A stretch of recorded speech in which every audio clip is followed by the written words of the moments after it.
सही है। तो भाई आज हम लोगों ने पढ़ना है आइसोमेरिज्म, और अगर आप आइसोमेरिज्म की बात करते हैं तो this is the process of having isomers. So isomers को आप लोग काफी अरसे से देखते हुए आ रहे हैं, पढ़ते हुए आ रहे हैं। तो होपफुली आप लोग इससे परेशान नहीं होंगे। इसको देखकर आप लोगों को अजीब गंदी सी फीलिंग नहीं आती होंगी, क्योंकि ये लव्स आपने पहले सुना हुआ है। लव्स की बात कर रहा हूँ, टोटल टाइप्स की बात नहीं कर रहा। टोटल टाइप्स की बात करेंगे तो बहुत सारे बच्चों को इसमें परेशानी होती है, आई नो दिस।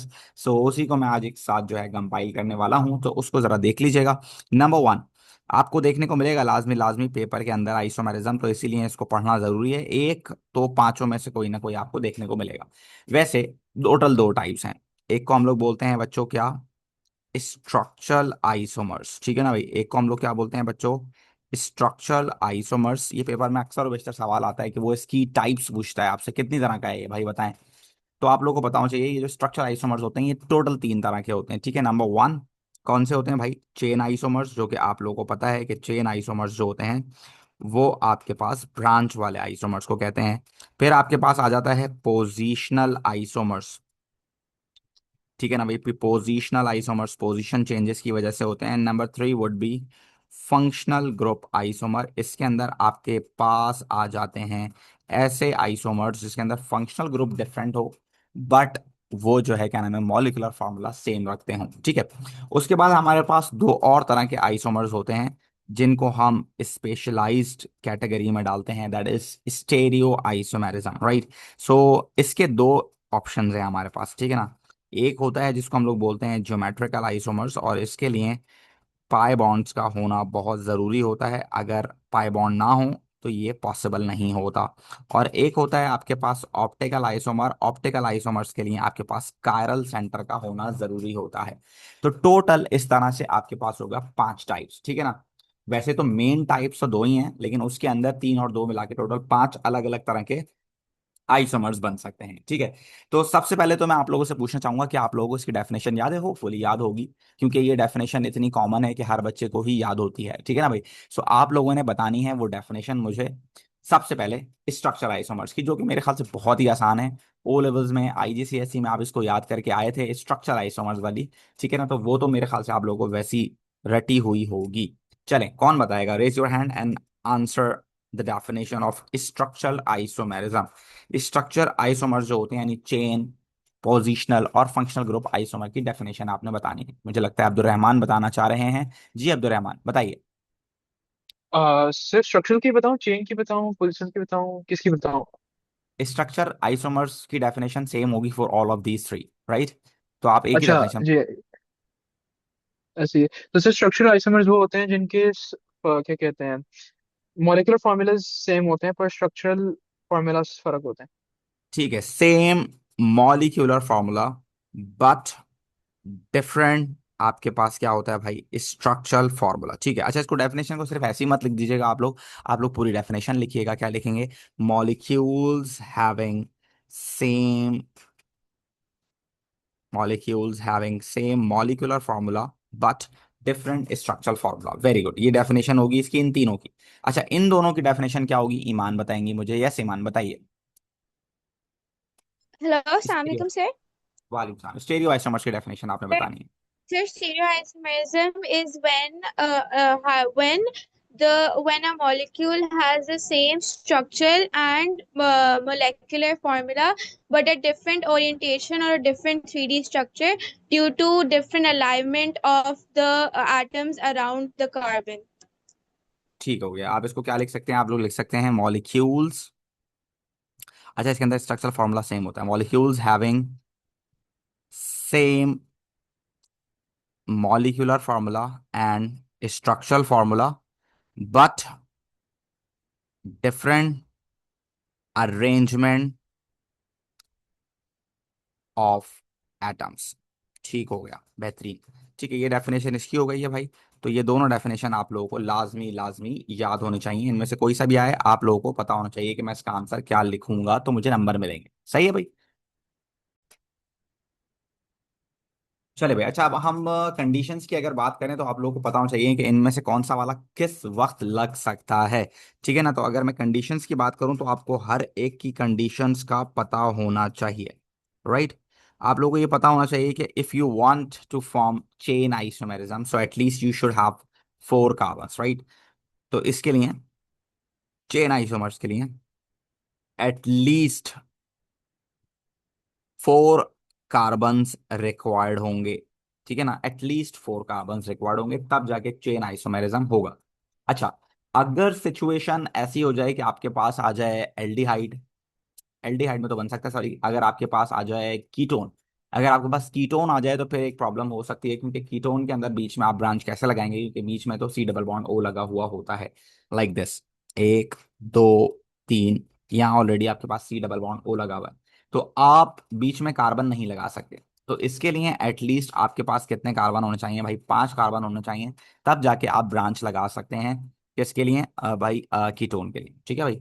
अगर यही एल्डिहाइड होता, तो एल्डिहाइड में तो सी डबल बॉन्ड ओ यहाँ आता, वो तो ब्रांच चौथे कार्बन पे लग सकती थी, ठीक है, मतलब 4 कार्बन अगर होते तो एल्डिहाइड में ब्रांच लग सकती थी, कोई मसला नहीं था। लेकिन कीटोन का एक प्रॉब्लम है, और कीटोन में अगर आप ब्रांच लगाना चाहते हैं तो आपको कम से कम कितने चाहिए होंगे भाई, कम से कम आपको 5 कार्बन चाहिए होंगे। सेम एज इट इज अगर मैं एस्टर की बात करूं, तो अगर मैं बिल्कुल बेसिक सा भी एस्टर ये बनाता हूँ, ये वाला, ठीक है ना, तो ये हो गया आपके पास भाई 3 कार्बन वाला एस्टर। और इसके अंदर अगर हम फोर सपोज ये कर देते हैं, यहाँ हाइड्रोजन लगा दें और यहाँ कार्बन लगा दें, तो ये होगा आपके पास 3 कार्बन। तो एस्टर के अंदर चौथा कार्बन एज अ ब्रांच बन सकता है, लेकिन सिर्फ ये एक ही कंडीशन है, और वो इस तरह की, क्योंकि फिर आपने कार्बोक्सिलिक एसिड में एक ही कार्बन रखना है, तब ये लग सकता है, अदरवाइज ये नहीं लग सकता। सिर्फ एक कीटोन का इशू रहेगा हमारे लिए, तो कीटोन में कम से कम 5 कार्बन होंगे तो ब्रांच लगेगी, अदरवाइज आपके पास सबके अंदर 4 कार्बन पर ब्रांच लग सकती है, यानी कि 3 कार्बन, और सेंटर में एक ब्रांच आप लगा सकते हैं। सही है। खैर, नॉर्मली अल्केन के लिए, अल्कीन के लिए, अल्कोहल के लिए, हैलोजिनो अल्केन्स के लिए और इन सब के लिए तो ये बेस्ट ऑप्शन है, कार्बोक्सिलिक एसिड के लिए, एल्डिहाइड के लिए, कि 4 कार्बन होंगे तो इजीली ब्रांच बन जाएगी। नाउ, अगर मैं बात करूं पोजिशनल आइसोमर्स की, पोजिशनल आइसोमर्स का सीन ये है कि ये स्टार्ट हो सकते हैं कि अगर आपके पास 3 कार्बन हो तब भी ये स्टार्ट हो सकते हैं, ठीक है ना। फॉर सपोज एटलीस्ट, वैसे तो ये 2 कार्बन से भी स्टार्ट हो सकते हैं, लेकिन 2 कार्बन के लिए आपके पास फिर 2 हैलोजन होने चाहिए, तो फिर ये अपोजिशन बनती है। सो एटलीस्ट आपके पास अगर सिंगल हैलोजन है या सिंगल अल्कोहल है, हाइड्रोक्सिल है, एक सिंगल अगर आपके पास चीज़ है, तो उसके लिए एटलीस्ट एटलीस्ट 3 कार्बन जरूरी हैं, एटलीस्ट 3 कार्बन वहां जरूरी है फॉर पोजीशन, राइट। लेकिन ये सिर्फ और सिर्फ किसके लिए है? हैलोजेंस के लिए है, ये अल्कोहल के लिए है। लाइक अगर मेरे पास 3 कार्बन है, तो अगर मैं हैलोजन यहाँ लगाऊं तो दिस इज 1, और अगर मैं यहाँ लगाऊं तो दिस इज 2, राइट। तो ये पोजीशन हो सकती है, या अगर मेरे पास हाइड्रोक्सिल है, सो अगर मैं यहाँ ओ एच लगाऊं तो दिस इज प्रोपेन 1 ओल, या अगर मैं यहाँ लगाऊं तो दिस इज प्रोपेन 2 ओल, ठीक है ना। अब एल्डिहाइड जो है, कार्बोक्सिलिक एसिड जो है, इनके अंदर पोजीशंस नहीं हो सकती, क्योंकि ये आखिरी में ही लगते हैं। लेकिन अगर मैं कीटोन की बात करूं, तो कीटोन के अंदर भी पोजीशन स्टार्ट होगी कम से कम 5वें। यहाँ लगेगा तो पेंटेन 2 ओन, यहाँ लगेगा तो पेंटेन 3 ओन। अगर ब्यूटेन होगा तो मैक्सिमम पॉसिबिलिटी 2 ओन की है, 3 ओन की पॉसिबिलिटी नहीं है। तो कीटोन सारे मामला 5 कार्बन से स्टार्ट कर रहा है, आप देख रहे हैं। सो इसको हटा देते हैं, कार्बोक्सिलिक एसिड और जो आपके पास एल्डिहाइड है, उसके अंदर आपके पास पोजीशन आइसोमर्स नहीं होते फंक्शनल ग्रुप की वजह से। पोजीशंस हो सकती हैं उसमें भी, लेकिन उसके लिए फिर ब्रांचेस चाहिए होंगी आपको, लाइक दिस, फोर सपोज 1 2 3 4, ये आपके पास क्या है? कार्बोक्सिलिक एसिड है, ठीक है ना। तो ये फंक्शनल ग्रुप की वजह से पोजीशन चेंज नहीं हो सकती है। हाँ, अगर आप ब्रांच लगा रहे हैं तो यहाँ अगर ब्रांच लगी हुई है तो it is 2 methyl butanoic acid, और अगर आप यहाँ लगा देते हैं तो this is 3 methyl butanoic acid, तो this is a position of branch. Position of branch की वजह से इसके पोजीशन आइसोमर्स बन सकते हैं, बिल्कुल। और फंक्शनल ग्रुप की बात मैं कर रहा हूँ, तो उसके लिए तो फिलहाल सीन ऑफ है। फंक्शनल ग्रुप यानी कि अल्कोहल का OH होता है, एल्कीन का, जैसे फॉर सपोज अगर मैं एल्कीन की बात करूं, for alkene you required at least 4 carbon, तब जाके आप पोजीशन इसकी ड्राइव कर सकते हैं, डिफाइन कर सकते हैं। देखिए, अगर कार्बन कार्बन डबल बॉन्ड पहले कार्बन पे लगा हुआ होगा तो दिस इज ब्यूट 1 इन, है ना भाई, और अगर दूसरे पे लगा हुआ होगा तो ब्यूट 2 इन। तो अल्कीन के अंदर जो पोजीशंस होती हैं वो 4 कार्बन से स्टार्ट होती हैं, ठीक है भाई। और अल्कोहल और हैलोजेंस के लिए ये स्टार्ट हो जाएगी 3 कार्बन से, ठीक है ना भाई। So this is for halogen and alcohol, ठीक है, and this is for at least 4 carbons for alkenes, ठीक है भाई। ये हो गया आपके पास हैलोजन और अल्कोहल के लिए 3 carbon, and at least 4 carbon, 4 alkenes. ठीक है भाई, एल्कीन्स के लिए आपको कम से कम पोजीशन बनाने के लिए 4 कार्बन चाहिए। ठीक है, कीटोन के लिए 5 चाहिए, मैं बता चुका हूं आपको। इसी तरह से फंक्शनल ग्रुप आइसोमर्स की अगर हम बात करें, तो फंक्शनल ग्रुप आइसोमर्स के अंदर आपके पास एल्डिहाइड और जो कीटोन होते हैं, ये एक दूसरे के क्या होते हैं बच्चों, they are functional group isomers of each other. Same as it is आपके पास जो कार्बोक्सिलिक एसिड होता है, वो आपके पास होता है एस्टर के साथ कनेक्टेड। इन दोनों का मॉलिक्यूलर फार्मूला सेम आ जाता है क्योंकि इनका जर्नल फार्मूला सेम होता है। सेम एज इट इज आपके पास साइक्लो एल्केन्स और जो एल्कीन्स होते हैं, इनका भी आपके पास क्या होता है भाई, इनका भी आपके पास जर्नल फार्मूला सेम होता है। तो ये भी एक दूसरे के फंक्शनल ग्रुप आइसोमर्स बन सकते हैं। देन अगर आप ज्योमेट्रिकल आइसोमर्स की तरफ जाते हैं, तो इसके अंदर 3 पोजीशंस हैं और ये और 3 कंडीशंस हैं, और वो 3 कंडीशन मैं आपको बता चुका हूं। पहली कंडीशन जो है आपके पास वो क्या है, वो आपके पास है pi bond. Carbon carbon double bond होना जरूरी है एक चीज। उसके बाद फिर कार्बन कार्बन डबल बॉन्ड जो होता है वो रिस्ट्रिक्ट करता है रोटेशन को। Number 3, a single carbon containing carbon carbon double bond should have 2 different species attached to it। For suppose अगर यहाँ A लगा है तो यहाँ पर क्या होना चाहिए भाई, B लगा होना चाहिए। और not for only one carbon, both of them, ये सही होना चाहिए। तो फॉर सपोज अगर यहाँ पर भी A लगा हुआ है तो यहाँ पर कुछ और लगा होना चाहिए, C लगा होना चाहिए, इवन B भी लगा हुआ हो तो कोई मसला नहीं। ठीक है भाई, so this is what you need to keep remember. B भी लग सकता है यहाँ पर, ठीक है ना भाई, और यहाँ पर भी कुछ और लग सकता है, कोई मसला नहीं। और इसके लिए आपके पास कायरल सेंटर होना जरूरी है, और ये इसकी कंडीशन है। कायरल सेंटर मतलब अ carbon having 4 bonds with 4 different species. और ये जरूरी नहीं है कि इसके लिए आपके पास कार्बन की चेन ना हो, ये कार्बन की चेन के साथ भी बन सकता है। ठीक है भाई, मतलब सिर्फ कार्बन्स वाली और मतलब सिर्फ अल्केन और अल्कीन भी ये काम कर सकते हैं, तो इतनी परेशानी वाली बात नहीं है। वो भी ये काम कर सकते हैं कि वो भी ऑप्टिकल आइसोमर बना सकते हैं। एक दफा एक सवाल आया है, जैसे फोर सपोज ये कार्बन है, इसके ऊपर लगा हुआ है हाइड्रोजन, यहाँ पर फोर सपोज लगा हुआ है CH2CH3, आप देख रहे हैं। तो ये क्या हो गया आपके पास, यहाँ पर मैंने फोर सपोज ब्रांच लगा दी CH3, यहाँ पर आपके पास क्या लगा हुआ है CH2CH2CH3। तो आप चेक कर रहे हैं what is this, this is 1 2 3 4 5 6 carbon है, and this is methyl, this is 3 methyl hexane, this is a simple hydrocarbon. हमारे पास और कोई चीज इसमें मौजूद नहीं है, सिंपल सा हाइड्रोकार्बन है, बट स्टिल आप देख सकते हैं कि ये कायरल सेंटर रखता है, तो ये ऑप्टिकल आइसोमर शो कर सकता है। तो जरूरी नहीं है कि कायरल सेंटर होने के लिए मतलब कायरल सेंटर लाने के लिए आपको 4 अलग अलग स्पीशीज चाहिए होंगे, मतलब कि आपको कार्बन चाहिए होगा, आपको हाइड्रोजन चाहिए होगा, आपको क्लोरीन चाहिए होगा, आपको ऑक्सीजन चाहिए होगा। जरूरी नहीं है कि एलिमेंट चेंज हो सकता है कार्बन और हाइड्रोजन को मिलाकर भी कायरल सेंटर बना लिया जाए। बस आपने याद रखना है जो अटैच्ड चीज है वो डिफरेंट होनी चाहिए, और वो डिफरेंट हो सकती है इजीली, यानी कि methyl is different from methyl, ethyl is different from propyl. This can be easily done in simple hydrocarbons as well. ठीक है भाई, सो ये 5 तरह के आपके पास आइसोमर्स हो सकते हैं। इनके कुछ एग्जांपल्स करते हैं वन बाय वन, ताकि बात और बेहतर तरीके से समझ में आ सके। So let's start with the chain isomerism. अगर मैं चेन आइसोमेरिज्म की बात करूं तो this is the first one, जो कि हम काफी अरसे से पढ़ते आ रहे हैं, मतलब आपने ये ओ लेवल्स में भी किया है, IGCSE में भी किया है। चेन आइसोमेरिज्म या चेन आइसोमर्स काफी आसान है, कम से कम 4 कार्बन होने चाहिए, और जो चौथा कार्बन होगा वो 3 कार्बन के बीच में अगर लगाया जाएगा तो वो चेन बन जाएगा, नहीं कि वो ब्रांच बन जाएगा। ठीक है भाई, और वो बहुत ही आसान है। लाइक 4 कार्बन अगर मैं बिल्कुल सिंपल वाला लूं, 1 2 3 4, this is butane, basic one जिससे हम आइसोमेरिज्म को स्टार्ट कर रहे हैं। तो अगर इन 4 में से 3 को मैं स्ट्रेट कर दूं और चौथे वाले को उठा के सेंटर में रख दूं, तो this would be count as a branch, right. Branch last carbon पे नहीं लगती है, ब्रांच बीच में लगती है, तो ब्रांच होती है। इसका आसान तरीका मैंने आप लोगों को बताया था, होपफुली आपको याद होगा। Just put your finger on the first carbon and move from first to the last one. 1 2 3 4, देख रहे हैं, 1 से लेकर 4 तक हम गए without putting up our finger, हमने 4 के 4 को कनेक्ट कर दिया। इसका मतलब ये हुआ कि ये अनब्रांच है, स्ट्रेट चेन है। But for this, if you put your finger on the first carbon, you can maximum have 3 carbon in a row. चौथे के लिए you need to put up your finger, आपको उठाना पड़ेगी फिंगर, या तो आपको डबल करना पड़ेगा, डबल कर नहीं सकते हमने, हम अलाउ नहीं है हमें। ठीक है, सो दिस इज ब्रांच। तो सिंपल इज दिस, आपने याद रखना है, if we goes in a one row in a single line in a one go, so it would be unbranch, and if you need to put up your finger, so definitely it is going to be count as branch. और branch में simple stand is this कि आप जो है carbon को बीच में लगा दें तो वो ब्रांच बन जाएगा, चाहे वो कितने भी कार्बन क्यों ना हो।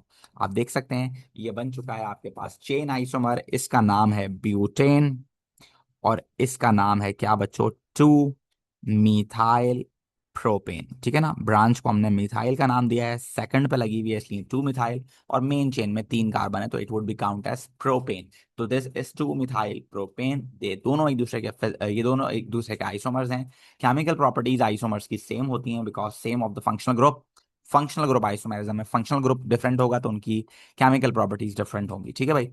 फिजिकल प्रॉपर्टीज इनकी क्या होती हैं, चेंज होती हैं। फिजिकल प्रॉपर्टीज नॉर्मली आइसोमर्स की चेंज होती हैं, उनके मेल्टिंग बॉइलिंग पॉइंट, उनकी वॉलेटिलिटी, उनकी डेंसिटी ये चेंज हो सकती है, और उसका रीजन होता है इंड्यूस्ड डायपोल। ये मैं आपसे टेस्ट में भी सवाल पूछ सकता हूँ और कई मरतबा हम इसकी बात भी कर चुके हैं। Induced dipole is always depend on the number of electrons and the surface area in contact. तो आप देख सकते हैं यहाँ पर नंबर ऑफ इलेक्ट्रॉन्स तो डेफिनेटली सेम होंगे क्योंकि कार्बन और हाइड्रोजन सेम है, but the surface area in contact is going to be different, जिसकी वजह से ये एक दूसरे के आइसोमर कहलाएंगे, ओ जिसकी वजह से इनकी फिजिकल प्रॉपर्टीज डिफरेंट होंगी। और जितनी ज्यादा ब्रांचेस बढ़ती जाएंगी उतनी ज्यादा आपके पास मेल्टिंग बॉइलिंग पॉइंट में कमी आती जाएगी क्योंकि सरफेस एरिया इन कांटेक्ट दूर होता चला जाएगा। आप देखें, फॉर सपोज ये ब्यूटेन है, ब्यूटेन के अगर 2 मॉलिक्यूल्स होते तो they can be arrange like this, है ना भाई, वो ऐसे अरेंज हो सकते थे। तो there are more surface area in contact, right. So more surface area in contact, more induced dipole, more melting point. लेकिन if you discuss about this one, तो आप देखें इसके अंदर बीच में ब्रांच आ गई, और इस ब्रांच की वजह से ये जो सरफेस एरिया इन कांटेक्ट होगा दिस वुड बी लेसर, है ना भाई। सरफेस एरिया इन कांटेक्ट कम हो गया। अब सरफेस एरिया इन कांटेक्ट कम होने की वजह से इंड्यूस्ड डायपोल कम हो जाएगी, इंड्यूस्ड डायपोल कम होने की वजह से इनका मेल्टिंग बॉइलिंग पॉइंट कम हो जाएगा। This is what you need to keep remember. ये है दरअसल वो बात जो आप लोगों ने याद रखनी है। सही है भाई बच्चों, ये पेपर में आ सकती है इंड्यूस्ड डायपोल से रिलेटेड, तो आप लोगों ने इसको अच्छे से लाजमी लाजमी याद रखना है। सही है बच्चों। अब इसके अलावा अगर मैं इसकी एग्जांपल दूं तो आप लोग पेंटेन बना सकते हैं, अल्कोहल बना सकते हैं, कोई सा भी बना सकते हैं। फॉर सपोज मेरे पास है मेरे पास है फॉर सपोज पेंटानोइक एसिड। ठीक है ना, मैं या पेंटानोइक एसिड कर लेते हैं, हाँ पेंटानोइक एसिड, क्योंकि फंक्शनल ग्रुप भी ऐड कर लेते हैं इसमें। ठीक है ना। If I talk about pentanoic acid तो आप देखो 1, 2, 3, 4, 5 कार्बन है। ठीक है भाई। तो देखो एक तो ये आपके पास पेंटानोइक एसिड हो गया। अब फंक्शनल ग्रुप जो है ये जो कार्बोक्सिलिक एसिड का वो तो चेंज नहीं हो सकता। अब ब्रांच बन सकती है इसकी इजीली, 1, 2, 3, 4, यहाँ पर आप फंक्शनल ग्रुप लगे रहने दो। ठीक है ना। ब्रांच आप यहां पर भी लगा सकते हो, ब्रांच आप तीसरे पे भी लगा सकते हो। ये दोनों डिफरेंट है बट ये दोनों एक दूसरे के क्या कहलाएंगे भाई, ये दोनों एक दूसरे के पोजिशनल आइसोमर्स कहलाएंगे, राइट, ब्रांच की मूवमेंट की वजह से। ठीक है, अब ये हो गया। इसके अलावा हम क्या ये बना सकते हैं बच्चों, 1, 2, 3, ये हो गया आपके पास, और उसके बाद एक ब्रांच आप यहाँ लगा दें, एक ब्रांच आप यहाँ लगा देख रहे हैं आप, 4 स्ट्रक्चर्स बन सकते हैं इसके, एक अनब्रांच और बाकी जो है आपके पास 3 ब्रांच। अब 3 ब्रांचेस में से 2 ब्रांचेस तो ऐसी हैं जो एक दूसरे के पोजिशनल आइसोमर्स है। ठीक है, सो लेट्स कंप्लीट दैम। इनके हाइड्रोजन्स कंप्लीट कर ले पहले। ठीक है, ये हो गया आपके पास इसके हाइड्रोजन कंप्लीट। इसके हाइड्रोजन कंप्लीट कर दीजिए, इसके हाइड्रोजन कंप्लीट कर दें, इसके हाइड्रोजन कंप्लीट कर दें, इसके हाइड्रोजन्स आप कंप्लीट कर दें। आप देख रहे हैं मॉलिक्यूलर फॉर्मूला सबका सेम रहेगा। हाइड्रोजन आप काउंट करके देख लें, कार्बन आप काउंट करके देख लें, ये मॉलिक्यूलर फॉर्मूला सबका रहेगा सेम, सिर्फ स्ट्रक्चर चेंज हो रहा है जिसकी वजह से ये एक दूसरे के स्ट्रक्चरल आइसोमेरिज्म शो कर रहे हैं। सही है भाई। अब आप अपनी फिंगर को पहले कार्बन पर रखें and you can move from first to the last one, it means it is unbranch, so state ये पेंटानोइक एसिड हो गया। बट अगर आप यहाँ देखें तो यहाँ 4 कार्बन इन अ रॉ हैं बट पांचवा वाला is not in a raw, उसके लिए आपको फिंगर उठाना पड़ रही है, तो इसका मतलब ये ब्रांच है। इसको हम लोग क्या नाम दे सकते हैं, देखो जहां से कार्बोक्सिलिक एसिड करीब होगा वहीं से हम नंबरिंग करेंगे, फंक्शनल ग्रुप को पहले प्रायोरिटी देते हैं। ठीक है, तो the name for this molecule would be count as this is 2 methyl, जो ब्रांच है वो सेकंड कार्बन पे लगी हुई है, क्योंकि फर्स्ट कार्बन कार्बोक्सिलिक एसिड है डेफिनेटली। एंड मेन चेन में 4 कार्बन है, तो दिस इज ब्यूटेनॉइक एसिड। ठीक है भाई। अगर ये कोई और सा फंक्शनल ग्रुप होता तो हम उस फंक्शनल ग्रुप की भी पोजीशन को डिफाइन करते हैं, क्योंकि कार्बोक्सिलिक एसिड और एल्डिहाइड होते ही आखिरी में है, तो उसके हम ना भी करें तो इट्स फाइन, चलेगा। अब यहाँ देखें, this is a straight line of 3 carbons, you can consider in any other way as well, 1 2 3, ये 3 हो गए। स्टिल चौथा और पांचवा they are consider as branches. और आपने एक और बड़ी इंपॉर्टेंट बात याद रखनी है, और वो ये है कि भाई जहां फंक्शनल ग्रुप होगा, उस फंक्शनल ग्रुप को आपने लाजमी लाजमी लाजमी लाजमी कहाँ लेना है, मेन चेन में लेना है। मेन चेन में लॉन्ग चेन होनी चाहिए, मैक्सिमम कार्बन, जितने ज्यादा कार्बन आ सकते हैं वो कार्बन लेने हैं आपने। फंक्शनल ग्रुप को उसके अंदर ऐड करना है, और नंबरिंग वहां से ऐड करेंगे जहां से फंक्शनल ग्रुप करीब होगा। और अगर फंक्शनल ग्रुप नहीं है तो फिर वहां से स्टार्ट करें जहां से ब्रांच करिए। ठीक है भाई। So you all can see this कि यहाँ पर functional group right hand side पर है, तो it is propanoic acid definitely. ठीक है भाई। और प्रोपेनोइक एसिड के अलावा फोर सपोज अगर मैं बात करूं किसकी, ब्रांचेस की, तो there are 2 methyls, so you can mention 2,2 dimethyl propanoic acid. Same as it is अगर मैं इसकी बात करूं तो ये 4 कार्बन्स हैं, और 4 कार्बन्स के अलावा ब्रांच थर्ड कार्बन पे लगी हुई है, so this is 3 methyl butanoic acid. याद रखिएगा, इस तरह के सवाल पेपर में आपको देखने को मिल सकते हैं। अच्छा, आप में से बहुत सारे बच्चे कुछ एक नमूना भी बना देते हैं, कुछ अलग चीजें बना देते हैं, तो वो नमूने आप बनाएं, मुझे कोई मसला नहीं है। आसान तरीका तो ये है कि आप फंक्शनल ग्रुप को लास्ट कार्बन पे लगा दें, लेकिन अगर आप चाहते हैं कि नहीं, आप लोग समझते नहीं है बात को, तो नॉर्मली आप लोग क्या करते हैं, आप लोग इस तरह से भी कर देते हैं, सर ये देखें मैंने कैसी कमाल चीज बनाई है। कुछ बच्चे इस तरह से करते हैं, सर मैंने एक नया केमिकल ड्राइव कर लिया, this is not the new chemical, आपने स्ट्रक्चर को घुमा के बना दिया खाली। सो बिला वजह अपने आप को कॉम्प्लिकेशंस में मत डालें, सीधा सीधा स्ट्रक्चर बनाएं, कार्बोक्सिलिक एसिड को एंड में लगाएं।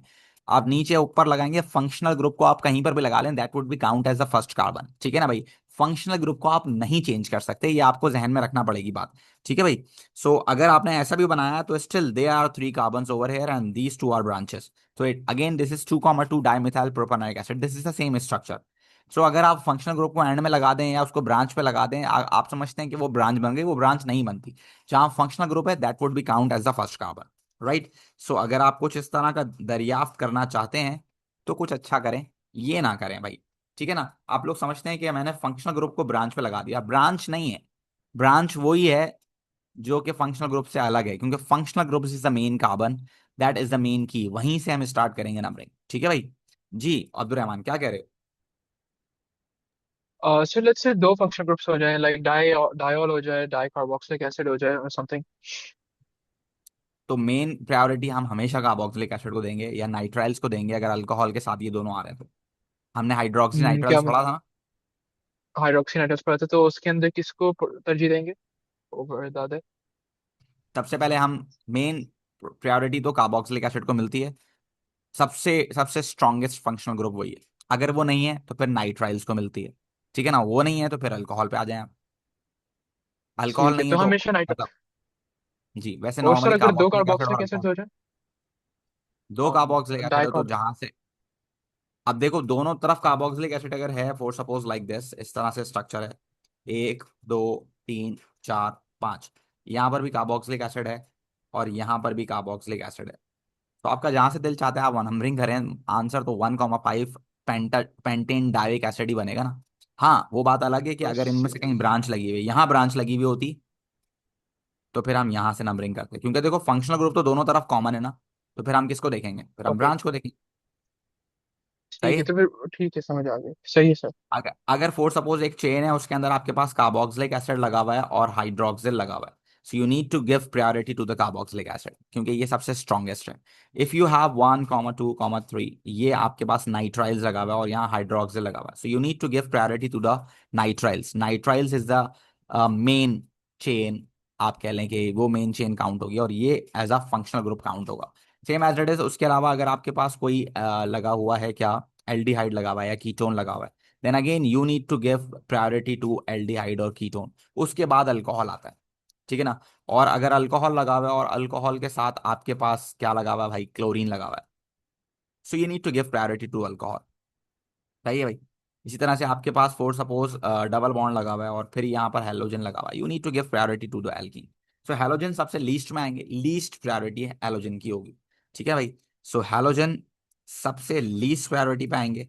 फिर उसके बाद आपके पास कौन आएगा बच्चों, एल्कीन आएंगे। ठीक है ना। उसके बाद आपके पास कौन आएंगे बच्चों, अल्कोहल आएंगे, यानी कि OH आपके पास आ जाएगा। फिर उसके बाद कौन आएंगे आपके पास, कार्बोनाइल आएगा, यानी कि C डबल बॉन्ड O को आप काउंट करेंगे। ठीक है ना। उसके बाद फिर आपके पास कौन आएगा, नाइट्राइल आएगा। फिर आपके पास कौन आएगा, कार्बोक्सिलिक एसिड आएगा। ठीक है ना भाई। So this is the priority concept, you need to give priority to such functional groups, right. क्या समझ में आती है? ठीक है भाई। चलिए, अच्छा इसके बाद मैं एक और एग्जांपल दे देता हूँ, फिर हम आगे चलते हैं। फॉर सपोज अभी बच्चे ने अल्कोहल की बात की, तो मेरे पास अगर ब्यूटानॉल होता, अगर मेरे पास ब्यूटानॉल होता तो फिर मैं क्या करता भाई, फिर मैं ये करता, देखो 1 2 3 4, ये OH मैंने सिंपल यहाँ लगाया, अभी मैं फंक्शनल ग्रुप आइसोमर्स की बात नहीं कर रहा हूँ, तो मैंने यहाँ लगा दिया, तो this is simple what, butanol, right. और अगर वैसे तो ब्यूटेन 1 ओल है, अगर मैं यहाँ पर ब्रांच लगा दूं तो this is what, this is a branch structure, right. और इसकी एक और पॉसिबिलिटी ये बन सकती है कि मैं OH यहाँ लगा दूं और ब्रांच भी यहीं लगी रहे। सो this is what the branch structure जो आप बना सकते हैं। ठीक है भाई। इसके आप हाइड्रोजन्स पूरे कर लीजिएगा, 1 2 3 4 1 2 3 4 1 2 3 4 1 2 3 4 1 2 3 4 1 2 3 4, राइट। आप सबके 4 बॉन्ड्स पूरे कर लें, and this is the structure now. You can see this कि ये हो गया आपके पास butane 1 ol, this is propane 1 ओल with the 2 methyl, and this is propane 2 ol with the 2 methyl. So I just want to give you the overview of the naming, right, actually along with this. So this is butane 1 ओल, इसको हम butane 1 ओल बोलेंगे, जबकि इसका नाम होगा, this is 2 methyl. देख रहे हैं, मैंने कार्बोक्सिलिक एसिड में नहीं लिखा था फंक्शनल ग्रुप का नंबर, लेकिन यहां मुझे लिखना पड़ेगा, this is 2 methyl propane 1 ol. This is how you need to name this, right. This is what, this is 2 methyl propane 2 ol. सही है भाई। तो आप देख सकते हैं यहां पर आपके पास again these are the positional isomers. मैंने स्ट्रक्चर तो आपको ब्रांच बना के दिखाया है, लेकिन ये भी पोजिशनल आइसोमर्स हैं। आप देख सकते हैं यहां पर जो है ब्रांच की पोजीशन चेंज हुई है, तो they are positional isomers, right. ये जो ऊपर वाले हैं, यहाँ आप देख सकते हैं कि यहाँ ब्रांच की पोजीशन चेंज हुई है, तो they are not chain isomers of each other, they are branch, they are positional isomers of each other, right. ये दोनों एक दूसरे के चेन आइसोमर हैं। ठीक है भाई। ये दोनों एक दूसरे के चेन आइसोमर हैं। ठीक है। ये दोनों एक दूसरे के चेन आइसोमर्स हैं। लेकिन अगर मैं इन दोनों की बात करूं तो देखो ये ब्रांच सेम है, सेम जगह पर ब्रांच लगी हुई है ना भाई, मतलब सेकंड कार्बन पर, लेकिन पोजीशन चेंज हो रही है। कार्बोक्सिलिक एसिड को अगर हम मेन रखते हैं तो एक सेकंड कंडीशन हो रही है और एक थर्ड कंडीशन हो रही है, यानी कि एक सेकंड कार्बन पे एक थर्ड कार्बन पे है, तो यानी कि ब्रांच तो एक ही है, ब्रांच एक ही है, यानी कि मिथाइल ही है, लेकिन कभी वो सेकंड पे लग रही है कभी वो थर्ड पे लग रही है, तो ये जो पोजीशन है ये ब्रांच की चेंज हो रही है दोनों ही ब्रांच स्ट्रक्चर, और दोनों ही सिंगल ब्रांच स्ट्रक्चर है, मतलब एक ब्रांच लगी हुई है ना भाई। लेकिन ब्रांच की पोजीशन चेंज होने की वजह से they are going to be consider as positional isomers, right. Same as it is यहां पर भी देखें, ब्रांच एक ही लगी हुई है, आप देख रहे हैं ब्रांच एक ही लगी हुई है, लेकिन पोजीशन ऑफ किसकी चेंज हो रही है भाई, position of functional group change होने की वजह से they are consider as positional isomers. हाँ, अगर मैं इन दोनों को देखूं तो दे आर चेन आइसोमर्स, इन दोनों को देखूं तो दे आर चेन आइसोमर्स, लेकिन अगर मैं इन दोनों को देखूंगा तो they are count as positional isomers of each other. ठीक है भाई, right. So this is what you need to keep remember. तो यही है हमारे पास सेकंड टाइप, जो कि कहलाती है क्या आपके पास बच्चों, पोजिशनल आइसोमेरिज्म, राइट। इसको हम लोग क्या बोलते हैं बच्चों, इसको हम लोग बोलते हैं positional isomerism. This can be the position of functional group, this can be the position of functional group, this can be the position of branch as well, right। आपने याद रखें कि कम से कम अगर 3 कार्बन हो तो सिंगल सिंगल फंक्शनल ग्रुप जो होता है उसके आइसोमर्स बन सकते हैं, लाइक दिस। फॉर सपोज मेरे पास एक क्लोरीन है, खाली 1 2 3 कार्बन है, तो अगर मैं क्लोरीन को यहां लगाता हूं या मैं क्लोरीन को यहां लगाता हूं तो they are going to be consider as the positional isomers of each other, है ना भाई। So what should be the name of this molecule? The name of this molecule would be count as 1 chloro propane। आप देख रहे हो कि आपके पास 3 carbon थे और यहाँ पर पोजिशनल आइसोमर्स बन चुका है, and this is 2 chloro propane। अच्छा, अगर आपके पास एक से ज्यादा फंक्शनल ग्रुप है, एक से ज्यादा फंक्शनल ग्रुप है, यानी कि क्लोरीन एक से ज्यादा है, दो हैं, so then you can go for the isomerism with two carbon as well, right. For suppose अगर मेरे पास ये स्ट्रक्चर होता, आप देख रहे हैं, 1 2, दो कार्बन है मेरे पास। सो अगर क्लोरीन दोनों ही एक जगह पर लग जाते या क्लोरीन अलग अलग कार्बन पे लगते, they are also going to be consider as what, they are also going to be consider as positional isomers. This is what 1,1 dichloroethane, है ना भाई। And this is what, this is बच्चों 1,2 die chloro ethane. तो आप देख सकते हैं इस चीज को कि आपके पास अगर अगर फॉर सपोज आपके पास क्या हो भाई, अगर आपके पास, ये मैंने कहा क्लोरीन पे लगा दिए, ला हौल वला कुव्वत, अगर आपके पास फॉर सपोज दो कार्बन है तो they can even show what isomerism, लेकिन उसके लिए आपके पास एटलीस्ट दो क्या होने चाहिए, दो फंक्शनल ग्रुप होने चाहिए। सही है, this is the least priority, least priority मतलब दो कार्बन के आइसोमेरिज्म कोई शो ही नहीं करता, है ना भाई, क्योंकि वो बहुत ही आसान है, मतलब यही दो स्ट्रक्चर हो सकते हैं, इसके अलावा कोई हो नहीं सकता। तीन से स्टार्ट करते हैं नॉर्मली, ठीक है। अब अगर मैं चार की बात करूं, चार भी कर लेते हैं भाई, चलो आप लोगों के लिए चार कार्बन कर लेते हैं, 1 2 3 4, चलो आप लोगों के लिए हाइड्रोक्सिल भी लगा देते हैं यहाँ पर। तो देखें अगर मैं यहाँ हाइड्रोक्सिल लगाता हूँ और क्लोरीन अगर यहाँ हुआ या क्लोरीन आपके पास फोर सपोज यहाँ हुआ, so they both are isomers of each other. Even even even अगर क्लोरीन आपके पास यहाँ पर होगा तो this is also going to be consider as the isomer. Even chlorine अगर आपके पास यहाँ पर भी हुआ तो ये भी आइसोमर कहलाएगा। तो आप देख सकते हैं चार जगहों पर आपके पास पोजीशन आइसोमर बन सकते हैं, चार जगहों पर, ठीक है भाई। क्या नाम होगा इसका, आप लोग देख सकते हैं, इसका नाम होगा आपके पास, क्या नाम होगा भाई, इस वाले का नाम होगा, दिस इज 2 क्लोरो, 2 क्लोरो हो गया, और फिर ब्यूटेन 1 ओल। चेक कर रहे हैं आप, नाम चेक करें इसका क्या है भाई, 2 क्लोरो, जहां से हाइड्रोक्सिल करीब है मैंने वहां से नंबरिंग की है, और मेन चेन के अंदर भी अल्कोहल को ही ऐड किया है मैंने, ठीक है ना भाई। और दिस इज व्हाट बच्चों, दिस इज 3 क्लोरो ब्यूटेन 1 ओल, ठीक है ना भाई। इसका नाम क्या होगा बच्चों, दिस 4 क्लोरो ब्यूटेन 1 ओल। देख रहे हैं आप, इसका नाम क्या होगा भाई, this is even 1 chloro and butane 1 ओल। सो इस तरह से आप नाम भी रख सकते हैं और इस तरह से आप फंक्शनल ग्रुप को भी देख सकते हैं। इसी तरह से अगर फोर सपोज ये होता कि यहाँ नाइट्राइल आ जाता, कार्बन की मतलब क्लोरीन की जगह क्या आ जाता भाई, अगर यहाँ नाइट्राइल आ जाता, देखो हाइड्रोक्सिल अपनी जगह पर है, यहाँ मैंने लगा दिया नाइट्राइल। तो आप जरा चेक कीजिएगा, अब आपके पास कॉन्सेप्ट क्लियर होना चाहिए ना, मतलब आप लोग क्या कर रहे हैं, नाम किस तरह से रखते हैं, अब आप लोगों को पता होना चाहिए यार, नाइट्राइल आ गया, अब तो कट गया इसका हाइड्रोक्सिलिक, अब इसका काम खत्म। Now the main chain could be with what, with this nitriles, ठीक है ना भाई।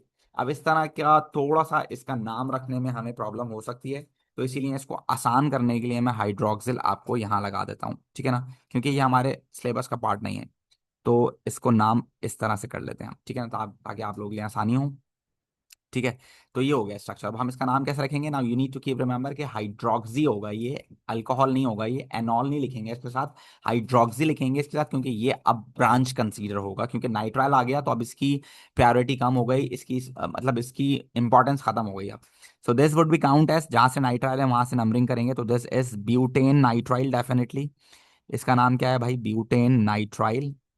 और जहां से नाइट्राइल करीब है वहीं से ब्रांच सेकंड कार्बन पे है, और हाइड्रोक्सी भी सेकंड कार्बन है, तो H पहले आता है। So this would be 2 hydroxy and 2 methyl butane nitrile, and these are the part of our syllabus. Hydroxy nitriles हमारे सिलेबस का पार्ट है। तो this is what you need to keep remember, ये सारे एक दूसरे के पोजिशनल आइसोमर्स कहलाते हैं, ये सब एक दूसरे के पोजिशनल आइसोमर्स कहलाते हैं, ठीक है भाई। जी जोहा क्या कह रही हो,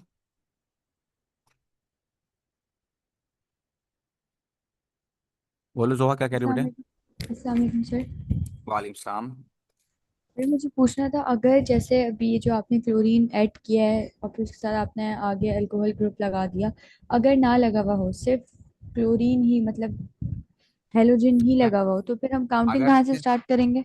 जहां से हेलोजन करीब होगा फिर डेफिनेटली हम वहीं से काउंटिंग करेंगे। देखिए चार कार्बन अगर आपके पास हैं खाली, सो फिर यहाँ पर तो पॉसिबिलिटी ये बनती है कि क्लोरीन अगर आप यहाँ लगाएं या उस तरफ वाले पे लगाएं, they both consider as the first carbon, right, है ना भाई। जी।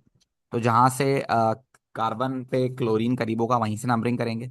और फोर सपोज ये चार कार्बन ही हैं, तो अगर आप यहाँ लगाएं या यहाँ लगाएं, they would both consider as the second carbon, right.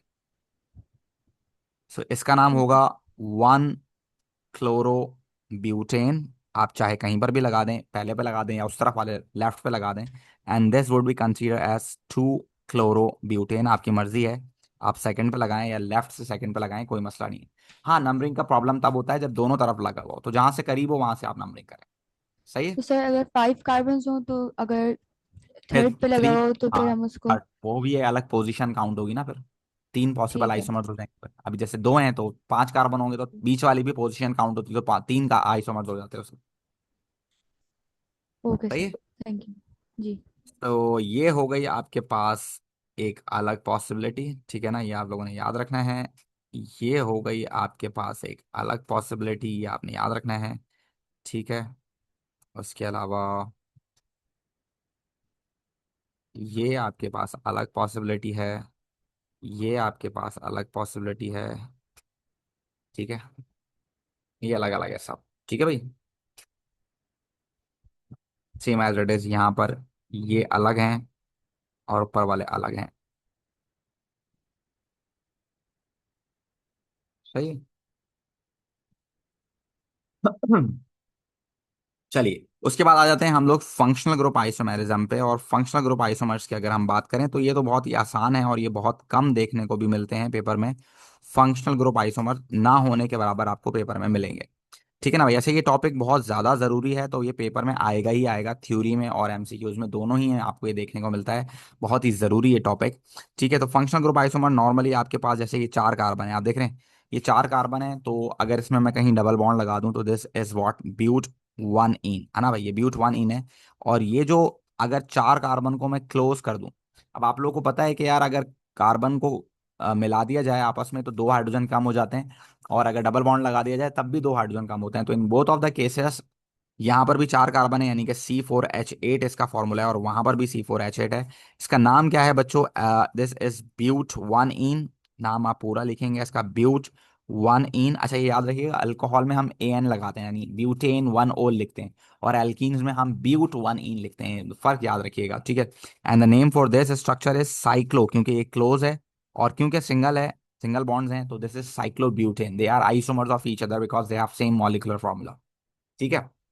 Same as it is, अगर आपके पास कोई और स्ट्रक्चर होता like this one two three four, ये आपके पास क्या है बच्चों, आप लोग देख सकते हैं, this is butanal. This is butanal, यानी कि चार कार्बन है तो ये ब्यूटेनल हो गया। इसमें वन टू थ्री लिखने की जरूरत नहीं है, क्योंकि फंक्शनल ग्रुप एल्डिहाइड और कार्बोक्सिलिक एसिड हमेशा आखिरी में आते हैं। And this is one comma two one, this is structure this, right. तो ये आपके पास हो गया बच्चों ब्यूटेन टू ओन। वैसे तो इसमें भी टू लिखने की जरूरत नहीं है, क्योंकि सेकंड के अलावा कोई पोजीशन है नहीं, बट आप लिख लें, कोई मसला नहीं है, ठीक है। इसी तरह से अगर मेरे पास होता carboxylic acid one two three four five, this is what the carboxylic acid I have, and we have five carbons over here, so this would be consider as what बच्चों, पेंटेनोइक एसिड। क्या हो जाता है बच्चों, ये pentanoic acid. और पांच carbon वाले बहुत सारे आपके पास क्या हो सकते हैं, एस्टर्स हो सकते हैं, and I am not going into that stuff right now, वो मैं आपको पढ़ा चुका हूँ। फिलहाल मैं सिर्फ आपको दिखा रहा हूँ कि this is also the isomers of each other. ये है me propyl, propyl ethanoate, and they having same same molecular formula, different structures. But keep remember यार, इसका नाम रखते वक्त एनोएट जरूर लिखना, एनोएट होता है ये, एनोएट। अगर सिर्फ आप एनोट लिख दोगे तो नंबर कट जाएगा, ठीक है भाई। So they are what, they are functional group isomers of each other, ठीक है। यहाँ देख सकते हैं आप, फंक्शनल ग्रुप डिफरेंट है, मॉलिक्यूलर फार्मूला सेम है, तो they are going to be consider as functional group isomers of each other. उसके बाद आ जाता है आपके पास ज्योमेट्रिकल आइसोमर, जिसकी हमने बहुत बात की है, पहले भी बात की है, दोबारा बात कर लेते हैं। ये स्टार्ट होता है बिल्कुल जो बेसिक इसका स्टफ स्टार्ट होता है वो स्टार्ट होता है ब्यूट टूइन से, ठीक है ना भाई। तो फंक्शनल सो हो ज्योमेट्रिकल आइसोमर्स अगर आप देखते हैं तो ज्योमेट्रिकल आइसोमर्स में आपके पास शुरुआत होती है ब्यूट टू इन से, राइट। पहले तो प्लीज आप लोग ये याद रखिएगा कि इसके अंदर जितनी भी पॉसिबिलिटीज हैं, इसके जितने भी आप कह लें कि कंडीशंस हैं, वो आप प्लीज याद रखिएगा, क्योंकि कंडीशन का सवाल पेपर में आता है। ठीक है ना। तो there should be a carbon carbon double bond, क्योंकि पाई बॉन्ड होगा तभी तो वो रिस्ट्रिक्शन को मतलब वो पाई बॉन्ड की जो रोटेशन है उसको रिस्ट्रिक्ट करेगा। ठीक है। तो ये दो कंडीशंस हो गई। उसके बाद एक कार्बन पर दो अलग अलग स्पीशीज होने चाहिए। देखें, एक हाइड्रोजन है और एक मिथाइल है। अब ये फैक्ट नहीं है कि दोनों कार्बन पे सेम चीज हो या कोई एक चीज सेम हो, कोई मसला नहीं हो, डिफरेंट भी हो सकता है, लेकिन दोनों अलग अलग होने चाहिए, ये थर्ड कंडीशन है। पहले पाई बॉन्ड होना चाहिए, फिर पाई बॉन्ड रिस्ट्रिक्ट करता है रोटेशन को, ये इसका रीजन है। और तीसरे नंबर पे आपके पास जो है at least two different species are connected connected with the carbon having carbon carbon double bond. ठीक है। अब अगर ये दोनों एक जैसे एक साइड पर हैं तो they are going to be consider as cis. तो the name of this structure is actually but two ene, and both are on the same side, so this would be count as cis butene। सही है। and if they are in the diagonal structure, मतलब they are in the opposite direction। अब देखिए, ये हमने बनाया नहीं है, ये बना हुआ होगा पहले से। ठीक है ना। Pi bond restrict the rotation का मतलब क्या होता है, मतलब कि अगर ऐसा बना होगा ना, ये नेचुरली कुदरती तौर पे ऐसा बना होगा, इसकी ज्योमेट्री ऐसे बनी होगी, तो ये ऐसे ही रहेगा, ये सेस में कन्वर्ट नहीं हो सकता। और जो सेस बना होगा नेचुरली तो वो सेस ही रहेगा, और ट्रांस में नहीं हो सकता। यानी ट्रांस और cis they are the different things, right. और वो दोनों अलग अलग शेप्स हैं, उनकी अलग अलग ज्योमेट्री है, इस वजह से वो एक दूसरे के आइसोमर्स हैं। ठीक है भाई। तो this would be count as what, trans but two ene. आप देख रहे हैं, ये एक दूसरे का क्या है भाई, आइसोमर कहलाएंगे।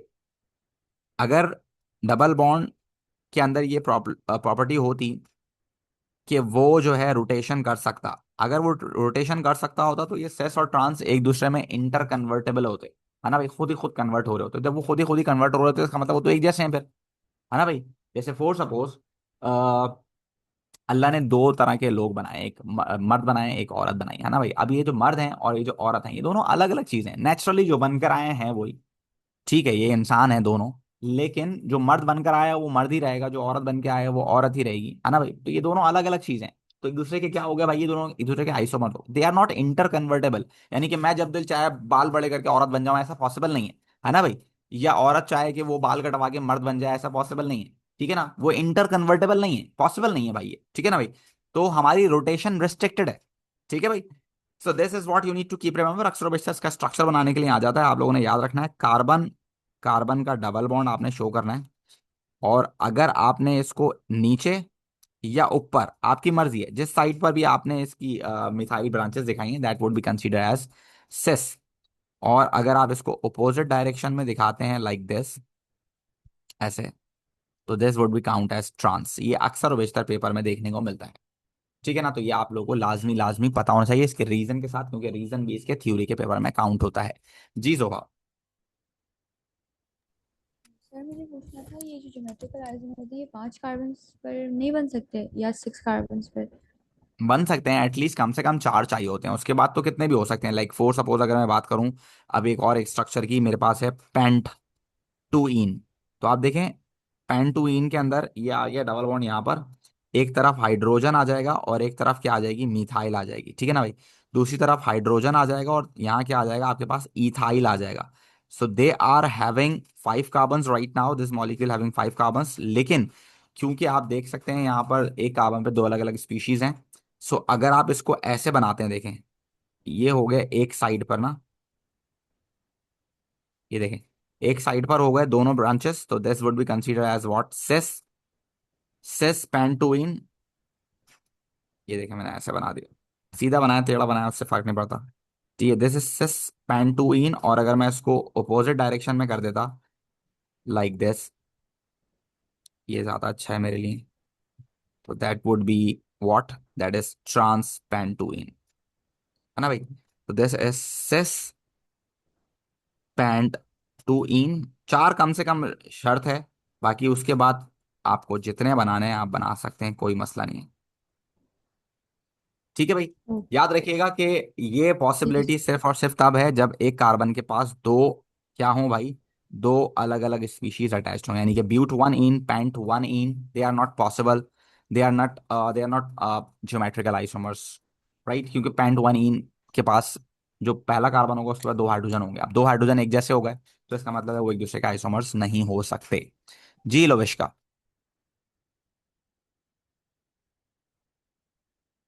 बोले बेटे, क्या कह रही हो बेटे? अस्सलाम वालेकुम सर। वालेकुम सलाम बेटे। सर मुझे बस ये पूछना था like if we have to draw like all the possible isomers of an alkene starting like butene के आगे कोई भी अगर है, तो we have to like draw the geometrical isomer as well, right? अगर उसमें लिखा हुआ है सवाल में तो। ऑलराइट, और फिर वो सिस बनाना होगा या फिर ट्रांस बनाना होगा? मेरे ख्याल से अगर मैं आपको बताऊं तो अक्सर और बेशतर वो पेपर में इस तरह का सवाल देता है। जैसे कि फॉर सपोज मेरे पास है क्या, मेरे पास है ब्यूटेन टू ओल, ठीक है ना। फॉर सपोज मेरे पास है butane two ol, this is the structure like this, है ना भाई। If I am treating this with concentrated sulphuric acid at 200 degree centigrade, how many possible structures are form. अगर इस तरह का सवाल पेपर में आता है तो आप क्या करेंगी? How many possible structures are form, तो पहली चीज तो आपको ये पता होनी चाहिए कि यार हम हाइड्रोक्सिल अगर हटा रहे हैं, so there is a possibility कि ये वाला हाइड्रोजन और ये वाला हाइड्रोक्सिल हट जाए, तो ये बनाएगा but one ene, right. Yes sir. ऐसी। और अगर यहां से हाइड्रोजन हटेगा और ये वाला हाइड्रोक्सिल इसके साथ जाएगा, तो this is going to form what, but two ene, right. Yes. है भाई। अब देखो दो स्ट्रक्चर तो होगा ही। अगर वो ये बोलता कि आपने आइसोमर्स इसमें मतलब आइसोमर्स का ताल्लुक नहीं है, बस आप स्ट्रक्चर बताओ कितने बनेंगे, कितने पॉसिबल प्रोडक्ट्स बनेंगे, तो फिर तो दो ही बन रहे हैं, ब्यूट वन इन और ब्यूट टू इन। लेकिन अगर वो बोल रहा है भाई स्ट्रक्चर आइसोमर्स भी इसमें शामिल हैं, स्टेरियो आइसोमर्स भी इसमें शामिल हैं, आप बताएं कितने बन रहे हैं, all type of isomers are यहाँ पर शामिल है। अगर वो बोले नहीं यार सिर्फ स्ट्रक्चर आइसोमर्स हैं, तो फिर तो दो ही बन रहे हैं। लेकिन अगर वो बोले भाई स्टेरियो आइसोमर्स भी काउंट करो, हमें नहीं पता, तो फिर आप बना के दिखाओगे भाई कि यार यहाँ पर तो देखें, ये बन गया एक और एक ये बन गया, तो इस हिसाब से यहाँ पर आपके पास तीन स्ट्रक्चर्स बन रहे हैं, है ना भाई। Yes sir, clear. तो इस थैंक यू। तरह का सवाल अक्सर और बेशतर पेपर में आता है।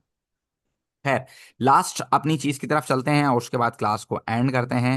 Optical isomers. अच्छा भाई, ऑप्टिकल आइसोमर्स के लिए this is very much important कि आपके पास क्या हो, कायरल सेंटर हो। और कायरल सेंटर वाली बात आपको लाजमी लाजमी याद रखनी है कि कायरल सेंटर होने के लिए यहाँ carbon having four bond with four different species connected to it, right. और दूसरी इंपॉर्टेंट चीज वो अक्सर वैसे ही पूछता है कि फला कंपाउंड जैसे ब्यूट वन इन है, but one ene stereoisomer show नहीं कर रहा, तो सवाल गौर से पढ़ लेना, स्टेरियो आइसोमर शो क्यों नहीं कर रहा, तो आप बता दोगे कि भाई स्टेरियो आइसोमर शो करने के लिए या तो कायरल सेंटर होना चाहिए या तो पाई बॉन्ड होना चाहिए, या उसके पास पाई बॉन्ड तो है, सॉरी आप बोलोगे, या तो कायरल सेंटर होना चाहिए या तो pi bond connected carbon connected with two different species. तो वो आप बोलेंगे कि ये दो केस नहीं है, इस वजह से ये आइसोमर शो नहीं कर रहा है स्टेरियो वाले।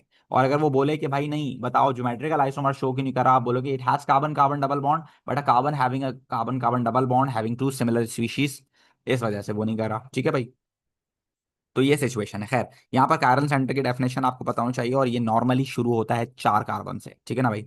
नॉर्मली ये चार कार्बन से शुरू होता है। अगर आपके पास ब्यूटेन टू ओल है, सो आप देख सकते हैं ब्यूटेन टू ओल के लिए हाइड्रोक्सिल लगा दिया आपने यहाँ पर, तो ये खुद ब खुद ही कायरल सेंटर बनने के करीब है, क्योंकि एक तरफ लगा हुआ है मिथाइल, एक तरफ लगा हुआ है हाइड्रोजन, एक तरफ लगा हुआ है इथाइल, और एक तरफ hydroxyl. So this can show इस ऑप्टिकल आइसोमर्स, राइट। अगर आपके पास क्लोरीन लगा हुआ है, so this can also show optical isomers. अगर आप सिर्फ और सिर्फ सेकंड कार्बन पे क्लोरीन या हाइड्रोक्सिल लगा दें, तो ये चार कार्बन के साथ ऑप्टिकल आइसोमर्स शो कर सकते हैं। लेकिन अगेन, कीटोन, कीटोन अजियत है भाई। कीटोन में अगर फोर सपोज कम से कम क्या होने चाहिए, कम से कम पांच कार्बन होने चाहिए। पांच कार्बन कम से कम होंगे, तब जाकर शायद कुछ पॉसिबिलिटी बन सकती है। पांच कार्बन में बन रही है क्या? पांच कार्बन में बन सकती है, अगर मैं नहीं बन सकती। पांच कार्बन नहीं, इसके लिए भाई कम से कम छह कार्बन चाहिए होंगे। अल्लाह अकबर, कीटोन बड़ा शरारती है भाई। आप देख रहे हैं कीटोन में अगर फोर सपोज आपने ऑप्टिकल आइसोमेरिज्म करना है, तो ऑप्टिकल आइसोमेरिज्म करने के लिए इसमें कम से कम छह कार्बन चाहिए, तब जाके आपके पास कायरल सेंटर इसमें बनेगा। हालांकि एल्डिहाइड में तो शायद पांच कार्बन में हो सकता है। Aldehyde carboxylic acid can have optical isomerism with the five carbons as well, right? So आपने याद रखना है कि for ketones it should be six carbon at least, six carbon at least to show what बच्चों? Optical isomers for aldehyde and carboxylic acid, 5 carbon में भी काम हो जाएगा। For aldehyde and carboxylic acid 5 carbon at least, उसमें भी काम हो जाएगा आपके पास। ठीक है, और बाकी हाइड्रोक्सिल में और कार्बन वाली जो चेन होती है, मतलब हैलोजन वाली जो होती है, हैलोजन और हाइड्रोक्सिल अगर है, या नाइट्राइल्स भी अगर है, तो उसमें 4 कार्बन में काम हो जाएगा। 4 कार्बन एटलीस्ट। ठीक है भाई। सो ये आप लोगों ने याद रखना है। उसके बाद फिर आप लोगों को बनाना होता है इसका स्ट्रक्चर। तो उसका स्ट्रक्चर आप कैसे बना सकते हैं कि अगर मैं ब्यूटेन 2 ओल का बोलूँ तो ये हाइड्रोक्सिल आपने हल्का सा इसको ऐसे कर दें कि ओ ये जो है ना इथाइल आप लोग ऊपर लगा दें ऐसे स्ट्रेट करके। ठीक है ना, हल्का सा यहाँ पर इसको टिल्ट करके यहाँ पर आप लोग मिथाइल लगा दें, और डॉटेड लाइन के साथ यहाँ पर हाइड्रोजन लगा दें, यहाँ पर स्ट्रेट लाइन के साथ आप OH लगा दें। ठीक है ना भाई। अब आपने इसको सिर्फ फ्लिप करना है, फ्लिप करेंगे और ये एक दूसरे के क्या बन जाएंगे भाई? Optical isomers. इसको मैंने स्ट्रेट इसलिए बनाया ताकि किसी तरह की हमारे लिए परेशानी ना हो। और फिर ये ब्रांच गई इधर, जो मिथाइल वाली है। देखो हाइड्रोजन हल्का सा मैंने इसकी तरफ बनाया था ना, अब हल्का सा उसकी तरफ बना दो आप लोग, हाइड्रोक्सिल को इधर कर दो। तो they are optical isomers of each other that are non superimposable mirror images, जो कि एक दूसरे की non superimposable mirror images हैं। इस वजह से ये एक दूसरे के क्या हैं भाई? आइसोमर काउंट होंगे। ठीक है भाई, तो यहाँ पर हमारा आइसोमेरिज्म का टॉपिक हो गया कंप्लीट। तो अभी इसके पास पेपर मैं नहीं करा सकता आपको, क्योंकि मेरी दूसरी क्लास शुरू होने वाली है। सो इंशाल्लाह इंशाल्लाह एक अलग से टाइम निकालेंगे आपके लिए, इसके पास पेपर जरूर कराएंगे इंशाल्लाह। ठीक है भाई, अपना ख्याल रखें। Will see you again in the next class tomorrow. इंशाल्लाह इंशाल्लाह 8 बजे क्लास लेंगे। तो ख्याल रखें। अल्लाह हाफ़िज़।